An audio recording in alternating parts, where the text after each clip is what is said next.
Subscribe कीजिए हमारे YouTube channel AR3 coaching classes को और बेल आइकॉन को प्रेस करो ताकि लेटेस्ट वीडियो की नोटिफिकेशन सबसे पहले पा सकें। हेलो स्टूडेंट, मैं राजकुमार आपका AR3 कोचिंग क्लास में एक बार फिर से स्वागत करता हूं और आज के इस वीडियो लेक्चर में हम पढ़ेंगे कार्बन। अध्याय चल रहा है कार्बन तथा उसके यौगिक, और कार्बन तथा उसके यौगिक यानी चौथा चैप्टर है। ये हाई स्कूल की विज्ञान का चल रहा है, ठीक है। अब इसमें हम पढ़ेंगे कौन कौन से टॉपिक। कार्बन की सर्वोत्मुखी प्रकृति, यानी कार्बन किन किन गुणों के कारण बहुत से अपने यौगिक बना लेता है ना। दूसरी बात, कार्बनिक यौगिक क्या होते हैं, जैव शक्ति सिद्धांत इसी में बताएंगे, ठीक है। तीसरी, जैव शक्ति सिद्धांत का अंत कैसे हुआ और कार्बनिक रसायन की नींव कैसे पड़ी इस वीडियो लेक्चर में, यानी कार्बनिक रसायन की परिभाषा। ये चार टॉपिक आपकी क्लियर किए जाएंगे। तो ये चारों टॉपिक देखने के लिए लास्ट तक अवश्य देखें। और इसमें जो हमारा मेन प्रश्न बनता है वो यहाँ से बनता है कि कार्बनिक यौगिक जो बहुविकल्पी यानी मॉक क्वेश्चन बनते हैं, तो कार्बनिक यौगिक कौन सा नहीं है या कौन सा है, वो बहुत इंपॉर्टेंट है। उसके साथ साथ बड़ा प्रश्न बनेगा तो वो बनेगा कार्बन की सर्वतोमुखी प्रकृति, ठीक है। सर्वतोमुखी प्रकृति कैसी। तो और जैव शक्ति सिद्धांत कभी कभी पूछ लेते हैं, वैसे जैव शक्ति सिद्धांत तो मतलब एनसीईआरटी में दिया है अलग से, लेकिन ये बहुत इंपॉर्टेंट टॉपिक है ये वाला, तो इस पर विशेष ध्यान रहे। तो स्टार्ट करते हैं कि कार्बन के किन किन गुणों के कारण इसके सर्वाधिक यौगिक हैं। प्रश्न ये आता है, या कार्बन की सर्वतोमुखी प्रकृति को समझाइए, ठीक है। अगर दोनों तरह से प्रश्न लिख लो, कार्बन की सर्वतोमुखी प्रकृति को समझाइए, अगर ये भी आए तो यही प्रश्न लिखना है। और दूसरा, कार्बन के किन गुणों के कारण इसके सर्वाधिक यौगिक है ना। इस प्रश्न का आंसर कैसे देंगे। तो समझो भाई, कार्बन के यौगिकों की संख्या बहुत अधिक है ना, क्योंकि इसमें कुछ विशिष्ट गुणधर्म हैं जिनके बारे में तो ये पूछना चाहते हैं। तो क्योंकि इसमें कुछ विशिष्ट गुणधर्म हैं जो कि निम्न है, ये दो बार लिख दिया है तो एक बार आप यहां तक कट कर देना, ठीक है। जो कि निम्न है, जैसे श्रृंखलन। क्या है पहला गुण, श्रृंखलन। और दूसरा क्या है तुम्हारा, चतुर संयोजकता, कार्बन की चतुर संयोजकता। और क्या है, श्रृंखलन।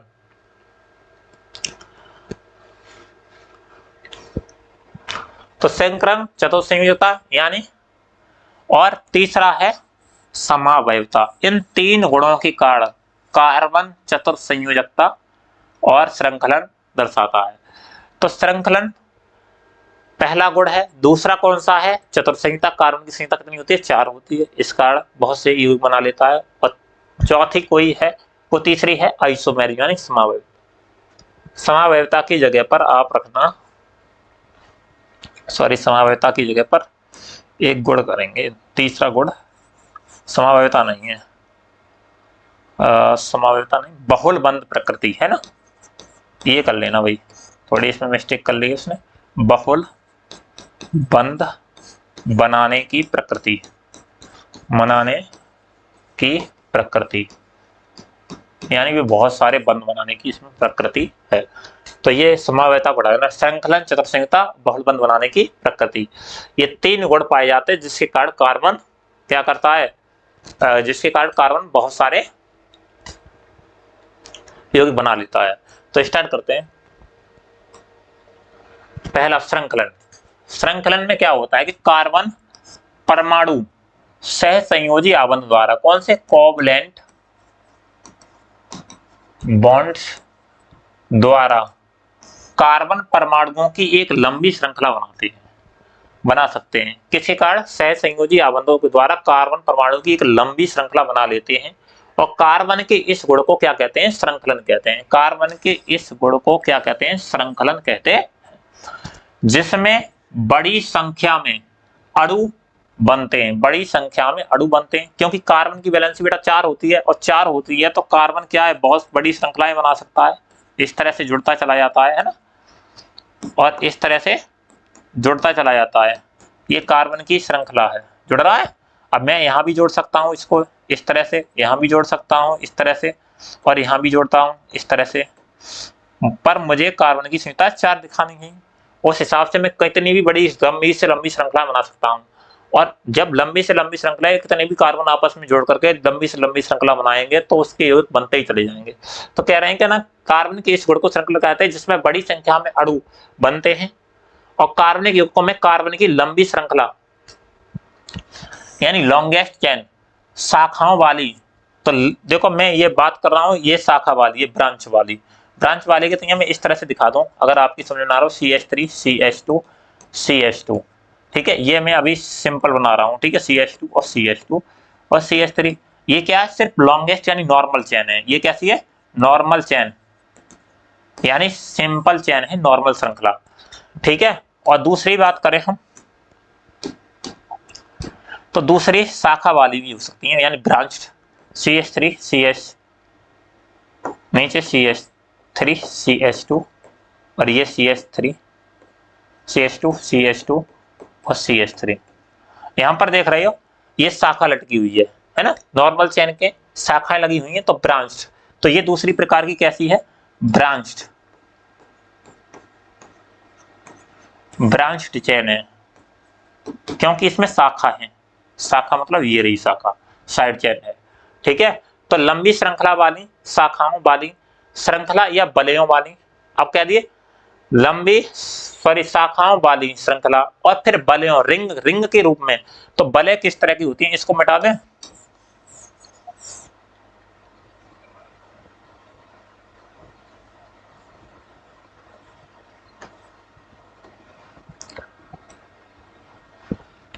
तो देखो भाई अब बलयवारी कैसे होती है, देखो कार्बन इस तरह से जुड़ सकता है ना, कार्बन के तो जुड़ने के अनोखे गुण हैं भाई, वो किसी तरह से भी जुड़ेगा। तो ये बलय वाली बन गई, बलय मतलब बेंजीन। देखो CH CH CH CH CH और CH, इस तरह से ये जुड़ी हुई है आपस में। इसके बीच में अल्टरनेट बॉन्ड भी पाए जाते हैं तो इसे बेंजीन, इसका नाम क्या है, बेंजीन। या फिर ये इस तरह से भी मिल सकती है, जैसे देखो CH2 single bond CH2 single bond CH2, तो ये आपस में जुड़ी हुई है। ये क्या है, प्रोपेन, साइक्लोप्रोपेन ना, साइक्लोप्रोपेन। तो जो भी रिंग रूप में पाई जाती है उन्हें साइक्लोप्रोपेन कहते हैं। तो वो क्या कह रहा है, किस तरह की कार्बन युग्म में कार्बन श्रृंखलाएं कैसी होती है, लंबी यानी लंबी श्रृंखला बना सकता है, शाखाओं वाली श्रृंखला बना सकता है, ब्रांच बना रहा हूं। उसके बाद कह रहा हूं ये बलय, तो देखो रिंग के रूप में, तो बलयों के रूप में भी व्यस्त होते हैं। तो ये कैसी है, रिंग चेन, ठीक है, रिंग चेन। तो इसके तो बहुत सारे कंपाउंड हो जाएंगे भाई, सादा वाले भी काफी हो जाएंगे। उसके बाद में ये ब्रांच वाले भी बना रहा है, तो ब्रांच वाले तो विभिन्न यौगिक हैं। उसके साथ साथ साइक्लो यानी रिंग के रूप में भी ये संरचनाएं बना रहा है, के रूप में व्यवस्थित होते हैं। साथ ही कार्बन के परमाणु एक दूसरे से एकल बंध, द्वैबंध और त्रिआबंध से भी जुड़े होते हैं। किस किस से, एकल बंध, द्वैबंध और त्रिआबंध से भी जुड़े होते हैं। तो कभी कभी तो ऐसा होता है कि मान लो मैंने अभी बनाया एक यौगिक, बनाता हूं यहां पर, ठीक है, ये बनाया मैंने CH3 और सिंगल बॉन्ड CH3, इसका नाम एथेन है ना। तो एक कार्बन हमारा, दो कार्बन यूज करके हमने एथेन बना ली, ठीक है, कितनी, एथेन। अब देखो दो कार्बन वाली श्रृंखला में और बनाता हूं, अगर इसमें डबल बॉन्ड लगाऊं तो क्या हो जाएगा, CH2 डबल बॉन्ड CH2, यानी यही कंपाउंड बन गया क्या, अब एथीन। अगर मैं CH ट्रिपल बॉन्ड CH बनाता हूं तो ये कार्बन बन जाएगा एथाइन। तो देखो कार्बनिक यौगिक बढ़ रहे हैं या नहीं बढ़ रहे हैं, लेकिन कार्बन में दो ही यूज कर रहा हूं, डबल बॉन्ड ट्रिपल बॉन्ड लगा रहा हूं तो भी कार्बन यौगिक बढ़ रहे हैं, यानी एथेन बना, एथीन बना, एथाइन बना, है ना। तो संतृप्त असंतृप्त हाइड्रोकार्बन भी बनते जाते हैं। इस प्रकार कार्बन में जो श्रृंखला का गुण है, तो कार्बन में श्रृंखलन का गुण कार्बन की चतुर्थ संहिता के कारण है, और श्रृंखलन के गुण के कारण ये बहुत सारे यौगिक बना रहा है या नहीं बना रहा है। देखो कितने यौगिक बना सकते हैं हम, यानी असीमित अनंत यौगिक बना सकते हैं कार्बन के। तो कार्बन के पास ये श्रृंखलन का गुण सबसे श्रेष्ठ गुण है। अगला चलते हैं, चतुर संयोजकता। चतुर संयोजकता को बोलते हैं टेट्रा वैलेंसी। टेट्रा वैलेंसी चतुर संयोजकता, यानी कार्बन की संयोजकता 4 है, ठीक है, जो बहुत अधिक है, जिस कारण कार्बन परमाणु अन्य परमाणुओं से भी सुगमता से सहसंयोजी आबंधों द्वारा यौगिक बना सकता है ना। तो ये भी एक कार्बन का गुण है। कार्बन की संख्या कितनी होती है? 4। कार्बन की संख्या आपको निकालना आती है, मैंने पहले ही बताई है। कार्बन का एटॉमिक नंबर 6 होता है। अगर हम इलेक्ट्रॉनिक विन्यास लिखेंगे इसका तो 2,4, यानी 72 कोष में इलेक्ट्रॉनों की संख्या से हम बैलेंसी पता कर लेते हैं। अगर किसी के 72 कोष में, ठीक है, अगर किसी के 72 कोष में 1 इलेक्ट्रॉन है, ठीक है, मैं यहाँ पर समझा दे रहा हूँ बैलेंसी, तो 72 सेल में कितना इलेक्ट्रॉन है? 1। तो मैं यहाँ ऐसे एक टेबल बना लीजिए जिसमें हम आपको ये समझ जाओगे कि ना कैसे हम बैलेंसी पता कर लेते हैं। यहाँ मान लेना है कि कोई हमारा तत्व है ना, एलिमेंट,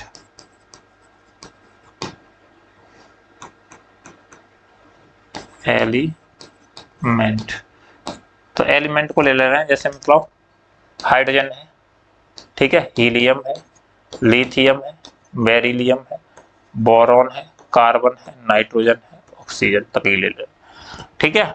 और यहाँ पर देखो, यहाँ ले रहे हैं 72 कोष में इलेक्ट्रॉन की संख्या, है ना, तो number of electron in outermost shell SHELL लिख लेना, ठीक है। और ये तो बैलेंसी, तो उसकी बैलेंसी क्या होगी?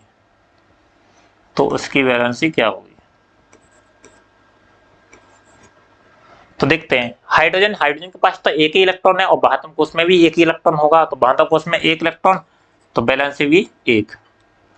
हीलियम के 72 कोष में कितने इलेक्ट्रॉन होते हैं? तो हीलियम के 72 कोष में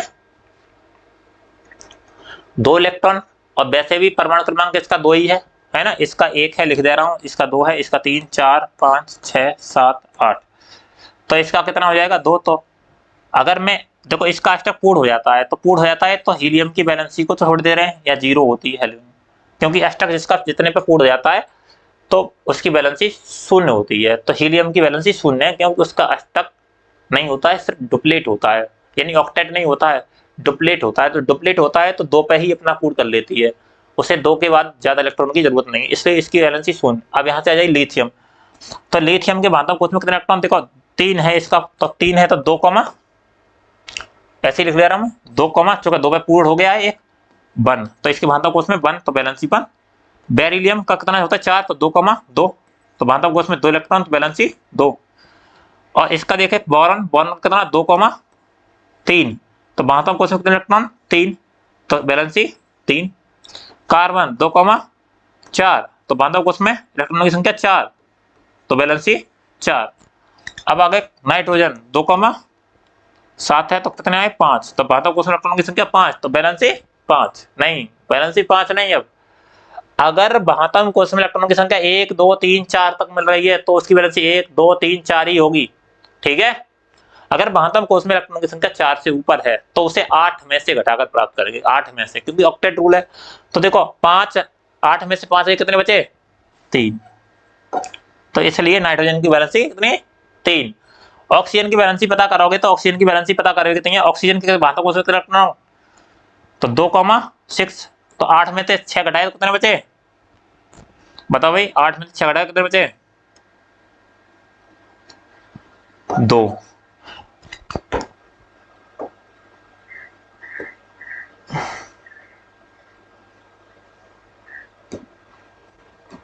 अब जैसे ही 9 पे क्या है? फ्लोरीन। अब फ्लोरीन की बैलेंसी कितनी होती है? तो फिर फ्लोरीन के 72 कोष में 2, 7 इलेक्ट्रॉन, और 8 में 7 घटाएंगे तो कितना बचेगा? 1, ठीक है। तो इसलिए फ्लोरीन की बैलेंसी 1, 9 होता है। और 10वां कौन सा होता है? नियॉन, है ना। तो नियॉन की बैलेंसी कितनी होती है? नियॉन के 72 कोष में कितने होंगे? 2, 8, 8 इलेक्ट्रॉन होंगे, 8 में से 8 ही घटाएंगे तो 0। इसलिए अक्रिय गैस एक ये आई थी तुम्हारी हीलियम, और एक आई थी नियॉन। इनके 72 कोष में अष्टक पूर्ण होता है, या मतलब 8 इलेक्ट्रॉन होते हैं, इसलिए इनकी वैलेंसी शून्य होती है, इसलिए शून्य वर्ग के तत्व भी कहते हैं। तो ये शून्य होती है। अब बात समझ में आ गई कि वैलेंसी कैसे निकालते हैं। इसलिए हमने कार्बन के बातों को, उसमें 4 इलेक्ट्रॉन है तो इसकी वैलेंसी कितनी आ गई, 4 आ गई। अब 4 आ गई तो कार्बन 4 है, वैलेंसी द्वारा यानी 4 सहसंयोजक बंध बनाएगा। कार्बन किसी भी यौगिक से जुड़ेगा तो 4 सहसंयोजक बंध बनाएगा, 1 2 3 और 1 4। तो 4 हाइड्रोजन से इस प्रकार जुड़ाता है, ठीक है। हाइड्रोजन हो या कार्बन हो, किसी से भी जुड़ेगा तो वो इस तरह से जुड़ेगा, ठीक है। अब कार्बन की वैलेंसी 4 होती है और हाइड्रोजन के साथ जुड़ रहा है। जैसे मैं यहाँ मेथेन की संरचना बना रहा हूँ, CH4 की संरचना, ठीक है, जिससे हम कार्बन की चतुर्थ संयुग्मता के बारे में बता रहे हैं। तो देखो ये वाला फलक इससे जोड़ दो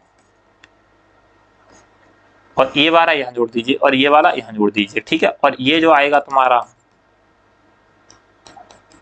पीछे से इस वाले पे जुड़ जाएगा।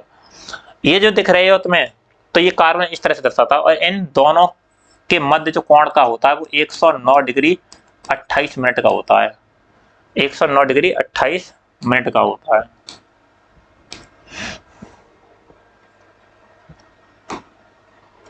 कितने का होता है, 109 डिग्री 28 मिनट का होता है।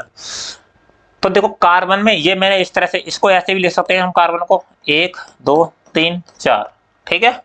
कार्बन को इस तरह से भी लिखते हैं, लेकिन दरअसल ये इस रूप में नहीं होती है। कार्बन इस तरह से होती है, कार्बन किस रूप में होती है, जैसे मैं अभी बताता हूं तुम्हें।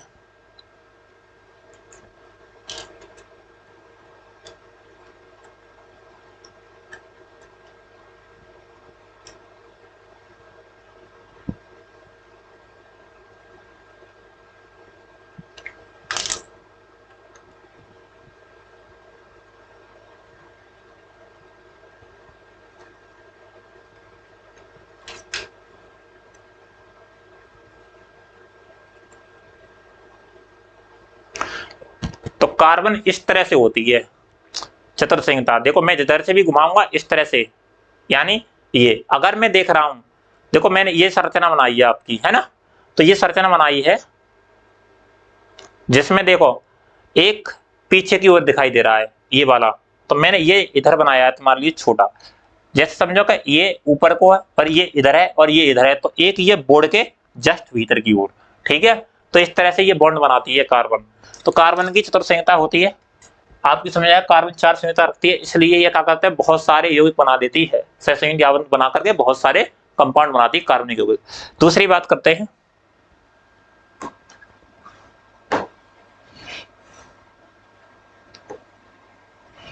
संकलन हो गया कार्बन की संयुग्मता। अगला है बहुल बंध बनाने की प्रकृति।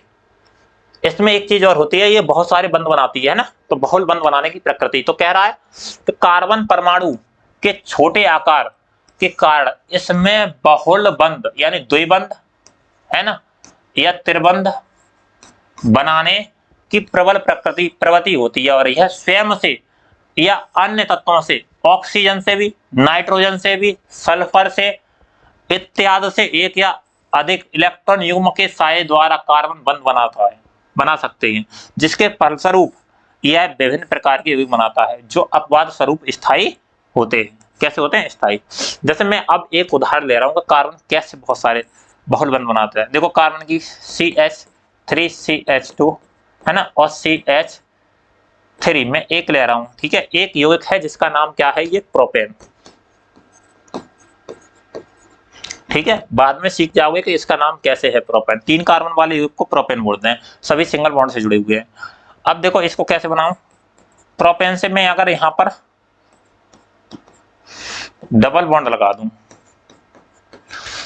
कितना डबल बॉन्ड, तो अगर मैं डबल बना दूं तो ये क्या हो गया, प्रोपाइन, है ना, सॉरी प्रोपीन, क्योंकि जहां भी डबल बॉन्ड आता है तो ईन लगा देते हैं, प्रोपीन, ठीक है। अब मैं यहीं पर एक और देखो CH3C और ट्रिपल बॉन्ड लगा दूं और CH, तो ये हो जाएगा प्रोपाइन।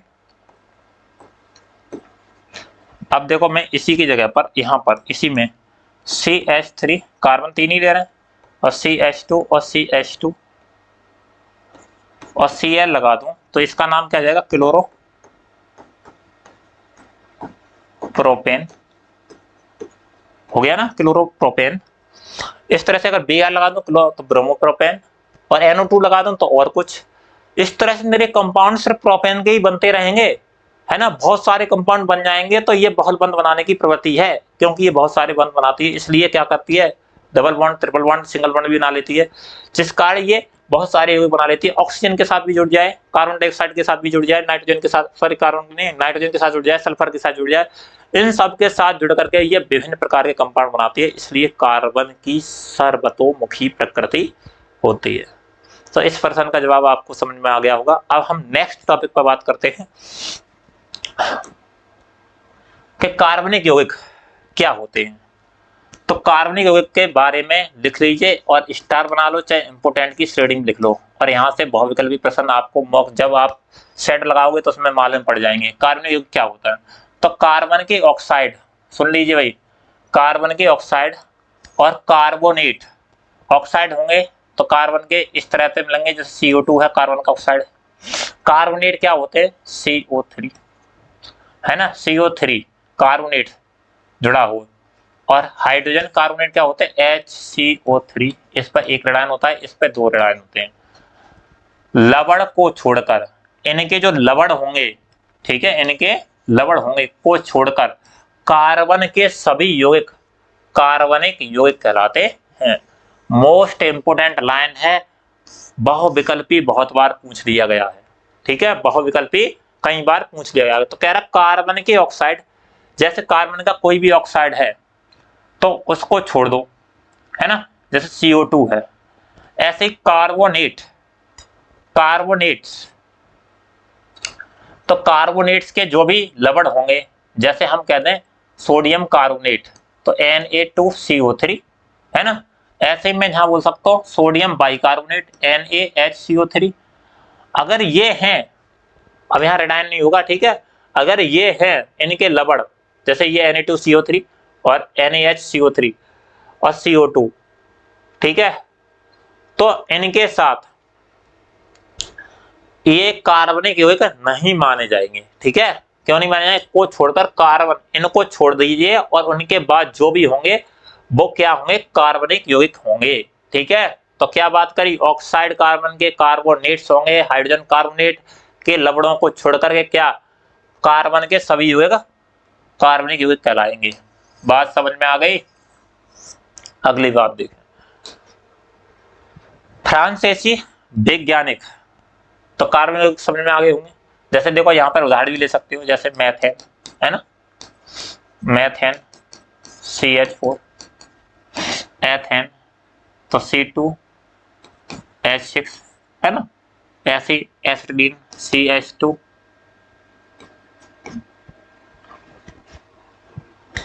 C2H2,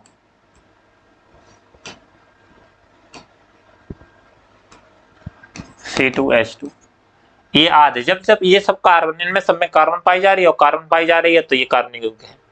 लेकिन फ्रांसीसी वैज्ञानिक बर्जीलियस ने बताया कि संसार में समस्त कार्बनिक यौगिकों का निर्माण केवल जीव जंतुओं द्वारा ही होता है। ये जैव शक्ति सिद्धांत है, ठीक है, जैव शक्ति सिद्धांत में बर्जीलियस ने दिया था, किसने दिया था, बर्जीलियस ने।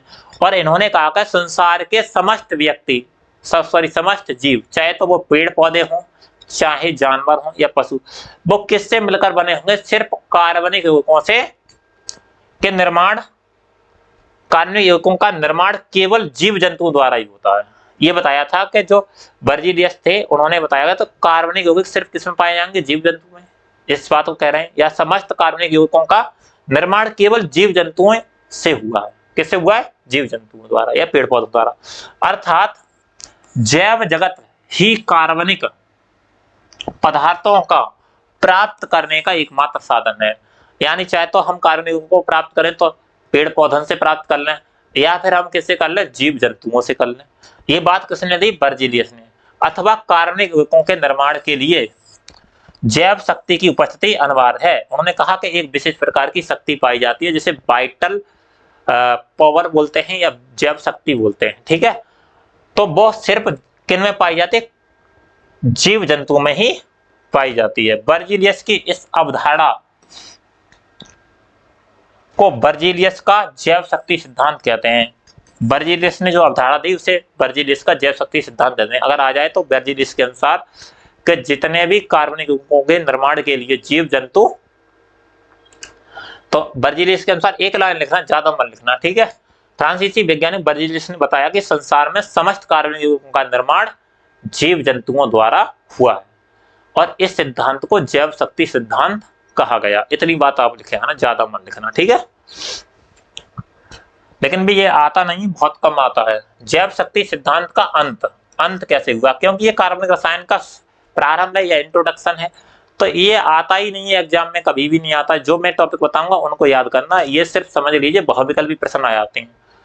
तो जैव शक्ति सिद्धांत का अंत कैसे हुआ? तो सर्वप्रथम जर्मन वैज्ञानिक आए, एक फ्रेडरिक वॉलर, ठीक है। फ्रेडरिक वॉलर ने सन 1828 में प्रयोगशाला में अकार्बनिक यौगिक लाए, जैसे अमोनियम साइनाइड एक अकार्बनिक यौगिक है, ठीक है, NH4CNO। अब यहाँ पर देखोगे कि CNO में C आ रहा है तो कार्बनिक यौगिक है, नहीं, अकार्बनिक यौगिक है। साइनाइड भी उसमें अकार्बनिक की श्रेणी में आते हैं, ठीक है। अकार्बनिक यौगिक अमोनियम साइनाइड को गर्म करके आकस्मिक रूप से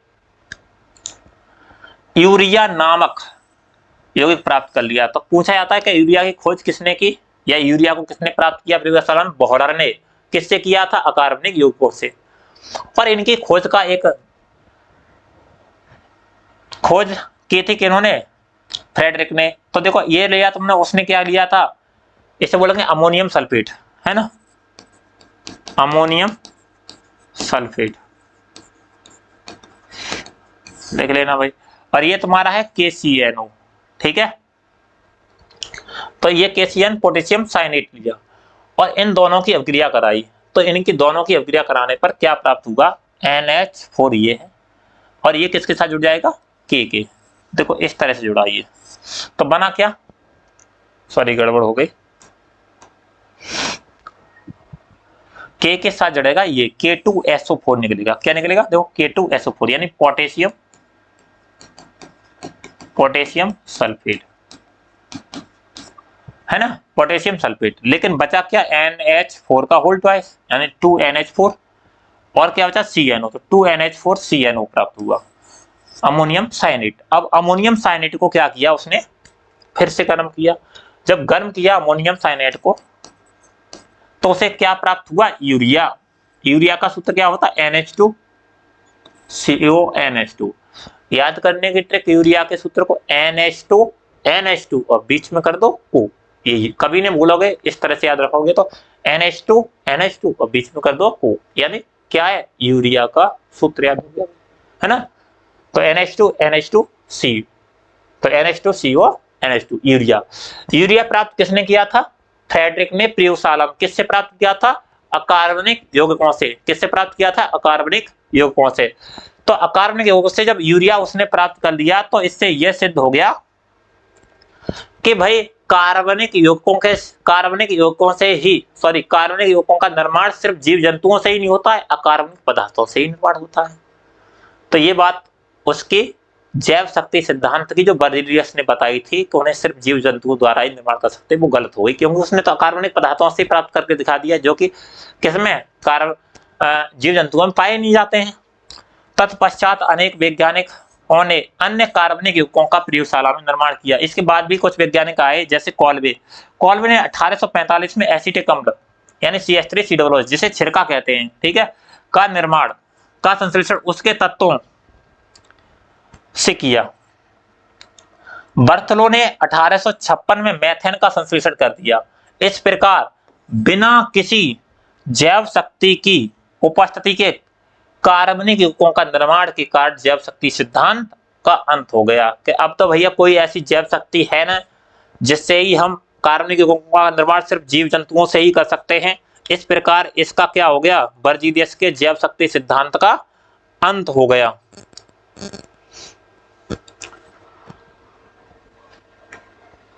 अब आई कार्बनिक रसायन की परिभाषा। अब यहां से नींव पड़ी कार्बनिक रसायन क्या है, यानी ऑर्गेनिक केमिस्ट्री। कार्बनिक रसायन क्या कहते हैं? Organic chemistry. तो बेटा जो चैप्टर पढ़ रहे हो ना, वो ऑर्गेनिक केमिस्ट्री का चैप्टर है एक, ठीक है। इसलिए यहाँ कार्बन की बात ज्यादा चल रही है। तो रसायन विज्ञान की वह शाखा जिसके अंतर्गत कार्बन के युग्मों का अध्ययन किया जाता है कार्बनिक रसायन कहलाती है। यानी कहने का तात्पर्य कार्बनिक रसायन क्या है, तो रसायन विज्ञान की, जैसे मैं बात करूं ऑर्गेनिक केमिस्ट्री की डेफिनेशन की, तो ऑर्गेनिक केमिस्ट्री की डेफिनेशन कैसे लिखोगे, तो रसायन विज्ञान की वह शाखा है ना, तो रसायन विज्ञान की वह शाखा जिसके अंतर्गत कार्बनिक युग्मों का अध्ययन किया जाता है क्या कहलाती है, कार्बनिक रसायन कहलाती है। तो इसकी इंग्लिश में लिखना चाहते तो लिख लीजिए organic chemistry is the branch of रसायन, तो केमिस्ट्री है ना, केमिस्ट्री की ही एक शाखा है, केमिस्ट्री की शाखा है, इन विच डील्स जिसके अंतर्गत टू स्टडी अध्ययन करते हैं, किसका अध्ययन करते हैं, ऑर्गेनिक कंपाउंड का, ऑर्गेनिक कंपाउंड्स का, कंपाउंड्स का यानी ऑर्गेनिक कंपाउंड जैसे ना CH4 मैथेन है ना, एथेन, C2H6 है ना, या CH3 COOH ETC, ठीक है, ऑर्गेनिक कंपाउंड्स का अध्ययन करते हैं। तो organic chemistry is the branch of chemistry और in which deals to study organic compounds, ठीक है, ऑर्गेनिक कंपाउंड्स, तो ऑर्गेनिक कंपाउंड्स का अध्ययन करते हैं क्या कहलाती है, इज कॉल्ड ऑर्गेनिक केमिस्ट्री। तो ये ऑर्गेनिक केमिस्ट्री की शुरुआत हो चुकी है। अब देखो मैं अगली जो वीडियो लेकर आऊंगा, ठीक है, वो आपके वीडियो लेक्चर होगा कार्बनिक यौगिकों के, सॉरी हाइड्रोकार्बन पर, किस पर होगा, हाइड्रोकार्बन। तो हाइड्रोकार्बन एग्जाम के लिए मोस्ट इंपोर्टेंट है, तो नेक्स्ट वीडियो में हाइड्रोकार्बन सबसे ज्यादा पूछा जाता है, तो उसको समझ लेना। अगर उसको समझ में आ गया तो बहुत अच्छे से आपको आगे भी मदद मिलेगी, लेकिन हाइड्रोकार्बन की क्लास मिस मत करना, ये मैं तुम्हें बता दे रहा हूँ। यानी कोई भी ऑर्गेनिक केमिस्ट्री में क्लास मिस करोगे तो आपको समझ में नहीं आएगी। अगर आपको वीडियो अच्छी लगती है तो कमेंट करके बताएं, अगर कोई भी डाउट है तो उसको कमेंट में कर दें, तो इससे मैं नेक्स्ट वीडियो में या आपको कमेंट में ही बता दूंगा। ये नहीं कि आप देख गए और आपको पसंद लगी या ना लगी तो आप ऐसे ही चले जाते हो। कोई भी प्रश्न हो तो आप कमेंट में पूछ सकते हैं ऑर्गेनिक केमिस्ट्री से संबंधित। Thank you for watching full video, मिलते हैं नेक्स्ट लेक्चर में।